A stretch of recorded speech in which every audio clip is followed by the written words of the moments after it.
নমস্কার বন্ধুরা, পুয়োর কিচেনে আবারও সবাইকে স্বাগত। আশা করছি সবাই খুব ভালোই আছেন, আমিও ভালো আছি। আজকে হাজির হয়েছি একটু অন্যরকম সয়াবিন কষার রেসিপি নিয়ে, যেটা রুটি পরোটার সাথে খেতে কিন্তু ভীষণই ভালো লাগবে। তাই বাড়িতে অবশ্যই এইভাবে একবার এই সয়াবিন কষাটা বানিয়ে গরম গরম রুটি বা পরোটার সাথে খেয়ে দেখুন। বাড়ির ছোট থেকে বড় সবাইরই কিন্তু ভীষণই পছন্দ হবে। তাই ভিডিওটি স্কিপ না করে পুরোটা দেখার অনুরোধ রইল। প্রথমেই আমি গরম জলের মধ্যে দিয়ে দেব 3টে মিডিয়াম সাইজের পেঁয়াজ, একটু মাঝখান থেকে 2 টুকরো করে নিয়েছি, আর দিয়ে দিলাম 2টো টমেটো আর 10 থেকে 15 কোয়া রসুন, আর তার সাথে দেব 5-6টা শুকনো লঙ্কা।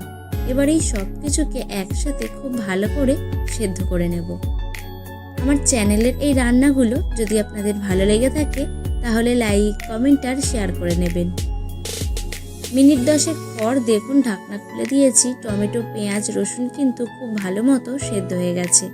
এখন সব কিছু ভালো করে জল ঝরিয়ে নিয়ে একটি মিক্সিং জারের মধ্যে দিয়ে ভালো করে পেস্ট করে নেব। আর এদিকে আমি সয়াবিনটাকেও গরম জলের মধ্যে ভালো করে ভিজিয়ে রেখেছিলাম। এখন জল চিপে চিপে ভালো করে সয়াবিনগুলোকে একটা বাটির মধ্যে নিয়ে নেব। সবকটা সয়াবিন জল চিপে তুলে নিয়েছি।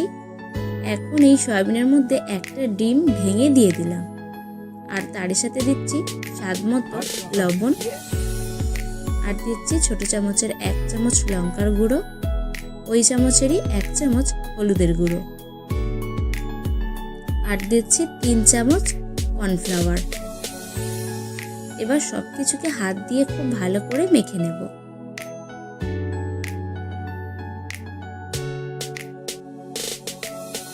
আমার চ্যানেল এখনো না সাবস্ক্রাইব করা থাকলে চ্যানেলটিকে সাবস্ক্রাইব করে বেল বাটনটি প্রেস করে পাশে থাকবেন। সয়াবিনটাকে ভালো করে মেখে 10 মিনিট রেখে দেব। আর তারপরে কড়াই বসিয়ে কড়ার মধ্যে একটু বেশি পরিমাণে সাদা তেল ভালো করে গরম করে নেব। আর তারপরে যে মেখে রাখা সয়াবিনটা ছিল, মেখে রাখা সয়াবিনটাকে তেলের মধ্যে দিয়ে এপিট উপিট উল্টে পাল্টে হালকা কালার করে ভেজে তুলে নেব। খুব বেশি সয়াবিনটাকে ভাজার দরকার নেই, আমি ওই 10 মিনিটের মতোই সয়াবিনটাকে ভেজে নিয়েছি। এখন সয়াবিনটাকে ভালো করে তেল ছেঁকে তুলে নিলাম। এবার ওই তেলের মধ্যেই ডুমো করে কেটে রাখা আলুগুলোকেও ভেজে নেব। আর এই আলুর মধ্যে 1/2 চামচ হলুদের গুঁড়ো আর 1/2 চামচ লবণ দিয়ে আলুটাকেও একদম লাল লাল করে ভেজে তুলে রাখবো। এরকম নিত্য নতুন রেসিপি দেখার জন্য চ্যানেলের নোটিফিকেশন অল করে রাখবেন, যাতে আমি ভিডিও ছাড়লেই আপনারা সবার আগে দেখতে পারেন।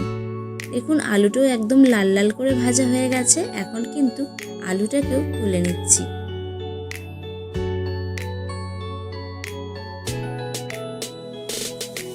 এবার ওই তেলের মধ্যেই ফোড়নে দেব গোটা জিরে, আর কিছু ফোড়ন দেওয়ার দরকার নেই। ফোড়ন থেকে যখন জিরের একটা সুন্দর গন্ধ বেরিয়ে আসবে তখন বেটে রাখা মশলাটা দিয়ে দিলাম। এবার মশলাটাকে খুব ভালো করে নেড়ে চেড়ে কষিয়ে নিতে হবে। গ্যাসের ফ্লেমটাকে কিন্তু মিডিয়ামে রেখে মশলাটাকে আমি মিনিট 10 মতো একটু কষিয়ে নেব। আপনারা তো অনেক রকম সয়াবিনের তরকারি খেয়েছেন, একবার এইভাবে সয়াবিনের এই কষাটা খেয়ে দেখবেন। বাড়ির ছোট থেকে বড় সবাইরই কিন্তু ভীষণই পছন্দ হবে। মিনিট 10 মশলাটাকে কষিয়ে নিয়েছি। এখন দিয়ে দিচ্ছি ভাজা ধনের গুঁড়ো 1 চামচ দিয়ে দিলাম, আর তার সাথে দিচ্ছি স্বাদ মতো লবণ, 1/2 চামচ হলুদের গুঁড়ো। এবার সব কিছুকে ভালো করে কষিয়ে নেব। যেহেতু শুকনো লঙ্কা আমি বেটে দিয়েছি, সেজন্য আর গুঁড়ো লঙ্কাটা দিলাম না। এবার আবারও মশলাটাকে ভালো করে মিনিট 10 মতো কষিয়ে নেব। যখন মশলার কালারটা চেঞ্জ হয়ে আসবে তখন দিয়ে দেবো ভেজে রাখা আলু আর সয়াবিনটা। এবার আলু আর সয়াবিন একসাথে মশলার সাথে আরও মিনিট 10 ধরে ভালো করে কষিয়ে নিতে হবে।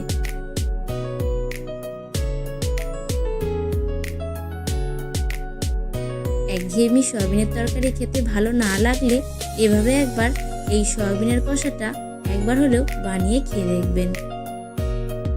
খুব ভালো করে আলুর সাথে মশলা আর সয়াবিন কষিয়ে নিয়েছি।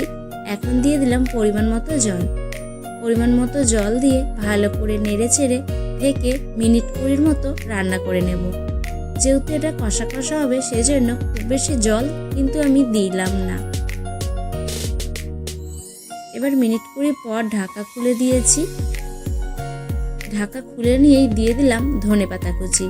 এবার ধনেপাতা কুচি দিয়ে ভালো করে নেড়ে চেড়ে মিশিয়ে নামিয়ে নিলেই কিন্তু এই দারুণ স্বাদের সয়াবিন কষাটা একদমই রুটি বা পরোটার সাথে খাওয়ার জন্য রেডি হয়ে গেছে।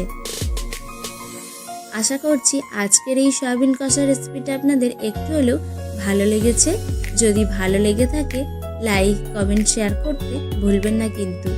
আর যদি খুব বেশি ভালো লেগে থাকে তাহলে আপনাদের আত্মীয় পরিজন বা বন্ধুদেরকে শেয়ার করে দেবেন। এবার গরম গরম রুটির সাথে পরিবেশন করে দেখুন, খুবই ভালো লাগবে আপনাদের সবাইরই। আজ এখানেই শেষ করছি। দেখা হচ্ছে অন্য কোনো রেসিপিতে। ভালো থাকবেন, সুস্থ থাকবেন, পোর কিচেনের সাথেই থাকবেন।